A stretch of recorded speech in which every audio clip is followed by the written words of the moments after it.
Friends, स्वागत है आप सभी का तैयारी विद संदीप सर में। आज हम आपके लिए लेकर आए हैं प्रमुख ऐतिहासिक युद्ध से कुछ महत्वपूर्ण एमसीक्यू जो आपको एग्जाम में देखने को मिलेगा। तो चलिए देर न करते हुए चलते हैं पहले प्रश्न पर। पहला प्रश्न है, पानीपत का पहला युद्ध कब हुआ था? तो पानीपत का पहला युद्ध हुआ था 1526 ईस्वी में। 1526 ईस्वी में पानीपत का पहला युद्ध हुआ था। बाबर और इब्राहिम लोदी के बीच युद्ध हुआ था। बाबर ने तोपों का प्रयोग किया था। इस युद्ध में दिल्ली सल्तनत का अंत और मुगल शासन की शुरुआत हुई थी। दूसरे क्वेश्चन पे आते हैं, पानीपत का दूसरा युद्ध किसके बीच लड़ा गया था? तो पानीपत का दूसरा जो युद्ध है वह अकबर और हेमू के मध्य लड़ा गया था। 1556 ईस्वी में पानीपत का दूसरा युद्ध हुआ था अकबर और हेमू के बीच। हेमू ने दिल्ली पर अधिकार किया था। बैराम खां की अगुवाई में अकबर की सेना ने विजय प्राप्त की थी। पानीपत का तीसरा युद्ध कब हुआ था? तो पानीपत का तीसरा युद्ध हुआ था 1761 ईस्वी में। ये किसके किसके बीच हुआ था? तो ये हुआ था अहमद शाह अब्दाली और मराठों के बीच पानीपत का तीसरा युद्ध। मराठा नेता सदाशिवराव भाऊ युद्ध में मारे गए थे। मराठा साम्राज्य को बहुत भारी नुकसान हुआ था। अगले प्रश्न पे आते हैं। अगला प्रश्न है, प्लासी का युद्ध कब हुआ था? तो प्लासी का युद्ध हुआ था 1757 ईस्वी में। ऑप्शन नंबर ए इसका सही हो जाएगा। 1757 ईस्वी में प्लासी का युद्ध हुआ था। अंग्रेजों और बंगाल के नवाब सिराजुद्दौला के बीच यह युद्ध हुआ था। क्लाइव ने मीर जाफर को रिश्वत देकर नवाब से गद्दारी करवाई। ईस्ट इंडिया कंपनी की भारत में सत्ता की नींव पड़ी थी। अगले क्वेश्चन पे आते हैं, बक्सर का युद्ध कब और किसके बीच हुआ था?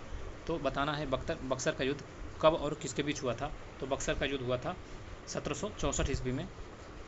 कंपनी बनाम तीन शक्तियाँ, East India Company, Mir Qasim, Sirajuddaula और शाह आलम द्वितीय के बीच हुआ था। कंपनी का निर्णायक जीत हुआ था। बंगाल पर पूर्ण नियंत्रण स्थापित हुआ था। अगले प्रश्न पे आते हैं, हल्दी घाटी का युद्ध किस वर्ष लड़ा गया था? तो हल्दी घाटी का युद्ध लड़ा गया था 1576 ईस्वी को। ऑप्शन नंबर बी इसका सही हो जाएगा। हल्दी घाटी का युद्ध 1576 ईस्वी में लड़ा गया था। राणा प्रताप और अकबर की सेनाओं के बीच यह युद्ध हुआ था। मान सिंह ने अकबर की ओर से युद्ध लड़ा था। राणा प्रताप की वीरता के लिए यह प्रसिद्ध युद्ध है हल्दी घाटी का युद्ध। अगले प्रश्न पे आते हैं, तालीकोट का युद्ध किससे संबंधित है? तो यह युद्ध है विजयनगर और मुस्लिम साम्राज्य। ऑप्शन नंबर बी इसका सही हो जाएगा। विजयनगर और मुस्लिम साम्राज्य के मध्य युद्ध तालीकोट का युद्ध के नाम से जाना जाता है। 1565 में दक्कन के मुस्लिम सुल्तानों और विजयनगर के बीच यह युद्ध हुआ था। कृष्णदेव राय के उत्तराधिकारी राम राय पराजित हुए थे। विजयनगर साम्राज्य का अंत प्राय हो गया था। अगले प्रश्न पे आते हैं, चौसा का युद्ध कब हुआ था? चौसा का युद्ध लड़ा गया था सन 1539 ईस्वी में। किसके किसके बीच हुआ था? 1539 ईस्वी सही आंसर है। चौसा का युद्ध हुआ था। यह हुआ था शेर शाह सूरी और हुमायूं के बीच हुआ था यह युद्ध। हुमायूं की बुरी तरह हार हुई थी और शेर शाह का प्रभाव बढ़ गया था इस युद्ध के बाद। खानवा का युद्ध किनके किनके बीच हुआ था? तो खानवा का युद्ध हुआ था बाबर और राणा सांगा के बीच। ऑप्शन नंबर ए इसका सही हो जाएगा। बाबर और राणा के बीच खानवा का युद्ध हुआ था। 1527 ईस्वी में खानवा का युद्ध हुआ था। राणा सांगा ने बाबर को भारत से बाहर निकालने का प्रयास किया था। अगले प्रश्न पे आते हैं। अगला प्रश्न है, अम्बेर की संधि किसने की थी? तो अम्बेर की संधि की थी मान सिंह ने। ऑप्शन नंबर बी इसका सही हो जाएगा। मान सिंह ने अम्बेर की संधि की थी। अकबर के दरबार में प्रमुख राजपूत सेनापति बने थे। आमेर की रियासत ने मुगलों के साथ संधि की।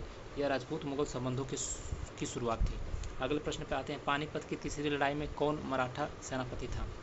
तो उस समय सेनापति थे Sadashivrao Bhau. Option number C इसका सही हो जाएगा।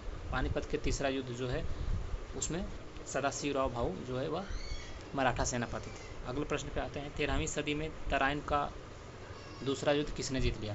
तो मोहम्मद गोरी ने तराइन का दूसरा युद्ध जीत लिया था। 1192 ईस्वी में पृथ्वीराज को हराकर मोहम्मद गोरी ने यह युद्ध जीत लिया था। भारत में मुस्लिम शासन की नींव रखी गई थी। दिल्ली के आसपास नियंत्रण शुरू हुआ था। अगले प्रश्न पे आते हैं, अहमद शाह अब्दाली ने भारत पर कुल कितनी बार आक्रमण किया था? तो अहमद शाह अब्दाली ने भारत पर कुल 7 बार आक्रमण किया था। ऑप्शन नंबर डी इसका सही हो जाएगा। 1748 से 1767 के बीच 7 बार अहमद शाह अब्दाली ने भारत पर आक्रमण किया था। सबसे भयंकर हमला 1761 का पानीपत वाला युद्ध था। दिल्ली को भी कई बार इसने लूटा है। विजयनगर साम्राज्य की हार तालीकोट में क्यों हुई? क्या क्या गड़बड़ था? तो इसमें सभी ऑप्शन सही हो जाएंगे। रणनीतिक चूक था, उसके बाद फिर विश्वासघात भी हो गया था उनके साथ, तोपों की कमी थी। तो राम राय ने मुस्लिम सुल्तानों पर भरोसा किया। संयुक्त मुस्लिम सेना ने अचानक हमला कर दिया और राजधानी को लूटकर नष्ट कर दिया था। ये सभी ऑप्शन सही हो जाएंगे क्योंकि तोपों की कमी थी, विश्वासघात था और युद्ध की रणनीति में भी कमी थी। अगले प्रश्न पे आते हैं, प्लासी युद्ध के बाद नवाब कौन बना? तो प्लासी युद्ध के बाद नवाब बना Mir Jafar. Option number B इसका सही हो जाएगा। मीर जाफर प्लासी युद्ध के बाद नवाब बना था। अंग्रेजों ने गद्दार मीर जाफर को नवाब बना दिया था। वह पूरी तरह कंपनी का कठपुतली बन गया था। बाद में मीर कासिम आया। बक्सर की लड़ाई के बाद कौन सी संधि हुआ था? तो बक्सर की लड़ाई के बाद इलाहाबाद की संधि हुआ था। ऑप्शन नंबर ए इसका सही हो जाएगा। बक्सर की लड़ाई के बाद 1765 ईस्वी में रॉबर्ट क्लाइव और शाह आलम द्वितीय के बीच जो है वह इलाहाबाद संधि हुआ था। कंपनी को बंगाल, बिहार, उड़ीसा की दीवानी मिली थी। कंपनी का राजस्व अधिकार तय हो गया था। तृतीय पानीपत युद्ध का कारण क्या था? तो तृतीय पानीपत युद्ध का कारण था मराठों का विस्तार। ऑप्शन नंबर ए इसका सही हो जाएगा, मराठों का विस्तार। मराठे दिल्ली तक पहुंच चुके थे। अब्दाली को चुनौती मिली, उसने मराठों को रोकने के लिए युद्ध को छेड़ दिया था। खानवा युद्ध के समय बाबर ने कौन सी नीति अपनाई थी? तो खानवा युद्ध के समय बाबर ने जिहाद युद्ध नीति अपनाई थी। ऑप्शन नंबर इसका ए सही हो जाएगा। राणा सांगा को काफिर घोषित कर दिया गया। सेनाओं में जोश भरने के लिए धर्म का प्रयोग किया गया। इससे सेना को क्या किया? मनोबल मिला। 1857 की क्रांति में कौन युद्ध सबसे निर्णायक था? तो सबसे युद्ध निर्णायक था दिल्ली। ऑप्शन नंबर बी इसका सही हो जाएगा। बहादुर शाह जफर को सम्राट घोषित किया गया। अंग्रेजों ने भारी संघर्ष के बाद दिल्ली पर कब्जा किया। इसके बाद क्रांति जो है कमजोर पड़ गई थी। हल्दी घाटी युद्ध में राणा प्रताप का प्रिय घोड़ा कौन सा था? तो हल्दी घाटी युद्ध में राणा प्रताप का प्रिय घोड़े का नाम था चेतक घोड़े का नाम था राणा प्रताप के घोड़े का नाम। चेतक ने युद्ध भूमि में राणा की जान बचाई। घायल होते हुए भी वह उन्हें सुरक्षित स्थान तक ले गया था। चेतक की वीरता को आज भी याद किया जाता है। अहमदनगर की लड़ाई में अकबर के विरुद्ध किसने नेतृत्व किया था? तो अहमदनगर की लड़ाई में अकबर के विरुद्ध चांद बीबी ने नेतृत्व किया था। ऑप्शन नंबर ए इसका सही हो जाएगा। चांद बीबी ने बहादुरी से मुगलों का सामना किया। वह अहमदनगर की रानी थी। 1595-96 में उन्होंने मुगलों से कड़ी टक्कर ली थी।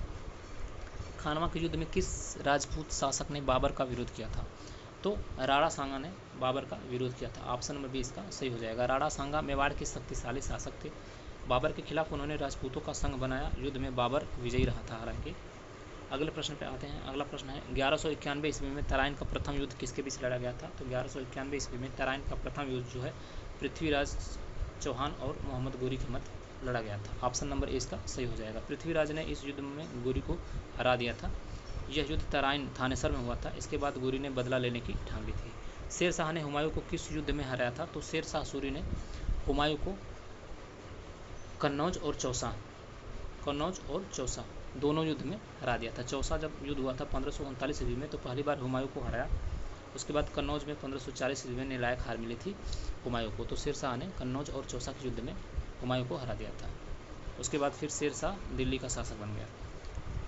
क्वेश्चन नंबर 25 आते हैं। वृंदावन की लड़ाई किससे संबंधित है? तो वृंदावन की लड़ाई संबंधित है जाट विद्रोह से। ऑप्शन नंबर सी इसका सही हो जाएगा। जाट विद्रोह वृंदावन की लड़ाई से संबंधित है। यह युद्ध औरंगजेब के समय हुआ था। जाटों ने मुगल शासन के खिलाफ बगावत की थी। गोकुल और राजाराम प्रमुख नेता थे। अगले प्रश्न पर आते हैं। तराइन के द्वितीय युद्ध के बाद क्या प्रभाव पड़ा था? तो तराइन का जब द्वितीय युद्ध हो गया तो उस समय मुस्लिम शासन की नींव पड़ी थी। ऑप्शन नंबर बी इसका सही हो जाएगा। मुस्लिम शासन की नींव पड़ी। 1192 में पृथ्वीराज की हार हुई। मोहम्मद गोरी ने दिल्ली के आसपास अधिकार कर लिया। दास वंश की स्थापना के रास्ते खुल गए। अगले क्वेश्चन पे आते हैं। बक्सर युद्ध में ईस्ट इंडिया कंपनी की जीत के बाद कौन सी संधि हुई थी? तो बक्सर के युद्ध के बाद ईस्ट इंडिया कंपनी के बाद इलाहाबाद की संधि, लखनऊ संधि, फैजाबाद संधि, दिल्ली संधि। तो बक्सर के युद्ध के बाद हुआ था इलाहाबाद संधि। ऑप्शन नंबर ए इसका सही हो जाएगा। इलाहाबाद संधि हुआ था। इलाहाबाद संधि 1765 ईस्वी में क्लाइव और शाह आलम के बीच हुआ था। कंपनी को दीवानी अधिकार मिले। बंगाल, बिहार, उड़ीसा और कंपनी का राजस्व नियंत्रण हो गया। खानवा युद्ध की विशेषता क्या थी? खानवा युद्ध की विशेषता क्या थी? तो तोपों का प्रयोग इस युद्ध में किया गया था। खानवा के युद्ध में तोपों का प्रयोग किया गया था। बाबर ने तोपों का पहली बार प्रयोग किया। राणा सांगा की सेना इससे भ्रमित हो गई थी। यह बाबर की निर्णायक विजय का कारण बना था। 1857 की क्रांति में कानपुर का युद्ध किसने लड़ा था? तो कानपुर का युद्ध लड़ा था नाना साहब ने। ऑप्शन नंबर बी इसका सही हो जाएगा। नाना साहब कानपुर से नेतृत्व कर रहे थे 1857 की क्रांति का। नाना साहब पेशवा बाजीराव द्वितीय के दत्तक पुत्र थे। उन्होंने ब्रिटिश शासन के खिलाफ मोर्चा खोला। तात्या टोपे ने भी उनका साथ दिया था। खानवा का युद्ध मुगलों की किस नीति का परिणाम था? तो खानवा का युद्ध भारत में स्थायी शासन की मंशा। इस युद्ध का मुगलों की नीति का यही परिणाम था। बाबर भारत में टिकने के लिए दृढ़ था। उसने राणा सांगा की चुनौती को समाप्त किया। इस युद्ध में मुगल साम्राज्य की नींव मजबूत हो गई थी। तो ये थे प्रमुख महत्वपूर्ण युद्ध, ऐतिहासिक युद्ध जो आपको एक वीडियो में देने का प्रयास किए हैं। वीडियो कैसा लगा? अच्छा लगा तो लाइक करें, कमेंट करें और चैनल को जरूर से जरूर सब्सक्राइब करें ताकि ऐसे वीडियो आप आगे भी प्राप्त कर सकें। धन्यवाद।